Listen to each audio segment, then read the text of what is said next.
Hello everyone, welcome to back my channel. I hope everyone is having a wonderful day. Before starting the video, please go ahead and hit the subscribe button and give this video a thumbs up. The bold and the beautiful spoilers are in for Wednesday, June 18, 2025. Fans can expect Luna Nozawa Lisa Yamada to give Hayes Forrester Finnegan, Brian David Garlick, an unexpected gift.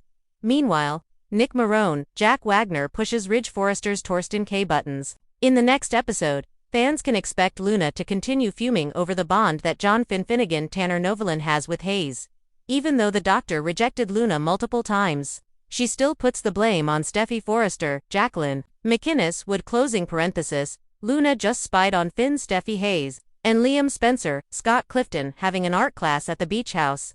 With how unhinged and angry Luna is, I wouldn't trust her around Hayes at all. Luna might claim that Hayes is her stepbrother, but the girl killed the man she thought was her bio-dad at the time, as well as her good friend, Paul Hollis W. Chambers.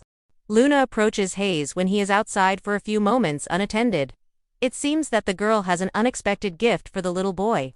I can't imagine what this could be, but if Shin finds out, they might know exactly who gave the child that gift. The bold and the beautiful spoilers for tomorrow's episode revealed that Ridge walked into the office and found Nick serenading Brooke. Ridge walked in as Nick wanted to reunite with Brooke, Logan, Catherine, Kelly Lang. Nick also made sure to slam Ridge and couldn't believe that Brooke is still hung up on her ex-husband. Nick calls Brooke his destiny, but Ridge has to stay in the past. However, Brooke's heart seems to beat only for Ridge and no one else. So, will she do her best, or is Ridge the only man she wants? While Brooke is thinking about Nick's proposition, expect him to have a face-off with Ridge. In a preview clip, Ridge rants to Taylor Hayes, Rebecca Budig, about Brooke's former lover coming back. Ridge doesn't like the guy, and certainly doesn't want him with Brooke. Meanwhile, Taylor will disagree, thinking Nick might be exactly who Brooke needs to get her over her ex. If Brooke moves on with someone else, then Taylor can rest a little easier about her own romance. The Forresters, Logans, and extended Spencer clan have weathered many storms. But on Wednesday, June 18th, the air turns especially tense in Los Angeles. As Luna's pent-up resentment bubbles to the surface, a mysterious gift for little Hayes turns the household upside down, and an old rivalry between Nick and Ridge reignites with shocking consequences. Luna's quiet resentment turns into a roar for weeks now.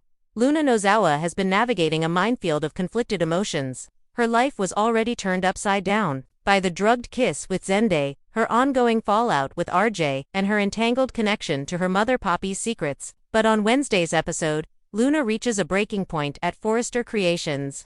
Luna walks into the design office and overhears Steffi talking to Ridge and Hope about how unstable Luna has seemed lately. Steffi insists that her presence is disruptive, subtly suggesting that it might be time to scale back Luna's responsibilities. Luna, standing just outside the cracked door, listens, her jaw clenched. The humiliation hits her like a slap. Once again, she feels like the outsider. Once again, her integrity is being questioned despite having paid the price for a mistake she didn't intend to make. Later, when RJ approaches her with an olive branch, hoping to discuss how to rebuild their trust, Luna lashes out. "You don't get to look at me like I'm broken," she says, her voice trembling. "You can't forgive me, and your family looks at me like I don't belong. So maybe, maybe I never did." RJ tries to reach her, but Luna walks out, needing space. She ends up outside on the Forrester terrace, where Poppy finds her quietly crying. Luna's pain pours out as she confesses, "I don't even know who I am anymore, Mom. Was I just some project to the Forresters? Something they could discard once I made a mistake?" Poppy, for once, doesn't offer spiritual platitudes. She pulls Luna close and promises, "You are not what happened that night. You are more than their judgment." But even Poppy's comfort isn't enough to fully heal the wound.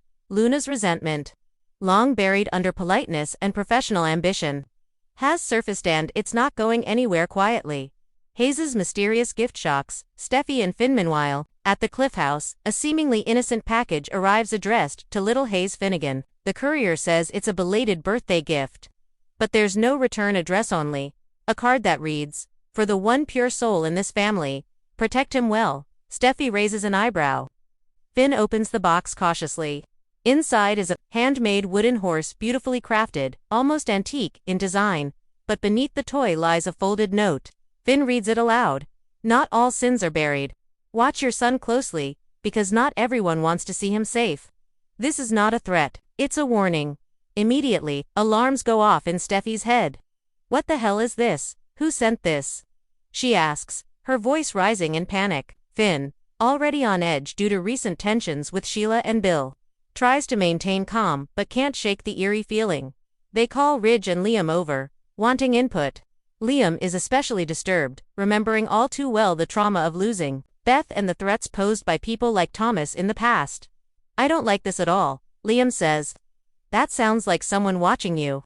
Steffi clutches Hayes protectively and insists they install more security cameras. But what's even more unsettling is that no one can figure out who sent the package. Sheila denies involvement, and even Deacon seems clueless. Finn, however, grows increasingly suspicious. Not of an external enemy, but of someone closer to the family, someone who's angry, bitter, and possibly delusional. Could this be connected to his birth mother after all? Or worse, someone from Luna's orbit? A new mystery begins to brew. Nick versus Ridge. An old grudge reignited back at Forrester Creations. The boardroom simmers with unexpected tension when Nick Marone walks in. Fresh from a design review meeting with Brooke, Ridge, already agitated by Luna's emotional outburst and the mysterious message about Hayes, takes one look at Nick's smug expression and immediately goes on the attack. Why are you still here? Ridge snaps. You made your play with Brooke 20 years ago, you lost. What is this now, nostalgia? Or midlife crisis? Nick doesn't back down. Funny, he fires back. That's exactly what I thought when I saw you parading around as the king of this place again. Your ego's always been 10 times bigger than your talent. Things escalate quickly. Brooke walks in just in time to see Ridge shove a folder off the table in anger. Nick standing tall, unbothered. You want to compare resumes, Ridge? Nick says coolly. Let's start with whose ships still sail and whose designs are stuck in 2010. Brooke intervenes, trying to calm both men down. This isn't helping anyone. This is about the future of the company, not your ancient turf war. But Ridge isn't hearing it. You're here because Brooke lets you be here. Ridge snaps. You're not family. You never were. Nick turns to Brooke. Is that how you see it too? Brooke, clearly torn, gives a diplomatic answer. I see potential in your collaboration. But if it turns into a battle, I'm walking away from both of you. Later, Ridge vents to Steffi and Thomas, saying Nick is a distraction they don't need. Thomas agrees, but Steffi isn't so sure. Maybe a little tension is what this place needs, she muses. It keeps the creativity flowing. But Ridge isn't amused and Nick certainly isn't leaving. Not yet. Intersecting plot lines and brewing tension elsewhere in Los Angeles, Hope Logan finds herself caught in the middle between Ridge and Nick as they battle over Brooke's attention. While Hope is focusing on her line and trying to distance herself from the family drama, she's pulled in when Nick subtly offers to invest in Hope for the future. Maybe it's time someone actually believed in your vision, he tells her. Hope is tempted, but wary of the strings that might come attached. RJ Forrester, meanwhile, becomes increasingly distraught after Luna's blow-up. He confides in Zende of all people, saying, I thought love could fix things. I thought we could go back. Zende, still carrying his own guilt, says something unexpected. Maybe you both need to figure out who you are without each other before you try again. It's the first sign of maturity from Zende in weeks, and it shakes RJ. Poppy Nozawa gets a cryptic call from someone on her old burner phone, someone asking about the pills she used to carry. I know what you gave your daughter that night, the voice says before the call ends. Poppy's face turns pale.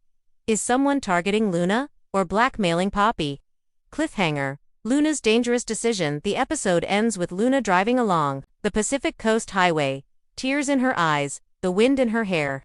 She pulls over near a scenic overlook, where a familiar black motorcycle is parked. Remy, the mysterious artist and former flame from her past, leans against it. Told you you'd come find me eventually, he says with a wry smile. Luna exhales deeply, stepping into a dangerous unknown. I need to get away. I need to feel something real. As they ride off into the coastal night, one thing is clear. Luna is about to make a decision that could change everything, and not necessarily for the better.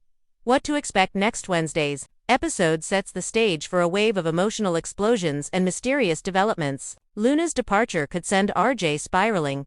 The note accompanying Hayes' gift may point to a dark secret from the Forrester or Spencer past. Nick's increasing presence may draw Brooke away from Ridge permanently. As always, in the bold and the beautiful, the past never stays buried. Love is never simple. And family can either save or destroy you. Tune in Thursday to see the fallout of Luna's reckless move. Ridge's growing obsession with removing Nick Din, the first clue to who really sent Hayes the unsettling package. Because in Los Angeles, even the most beautiful things come with thorns. Thanks for watching this video, and please subscribe our Bold and Beautiful Update YouTube channel for more update news.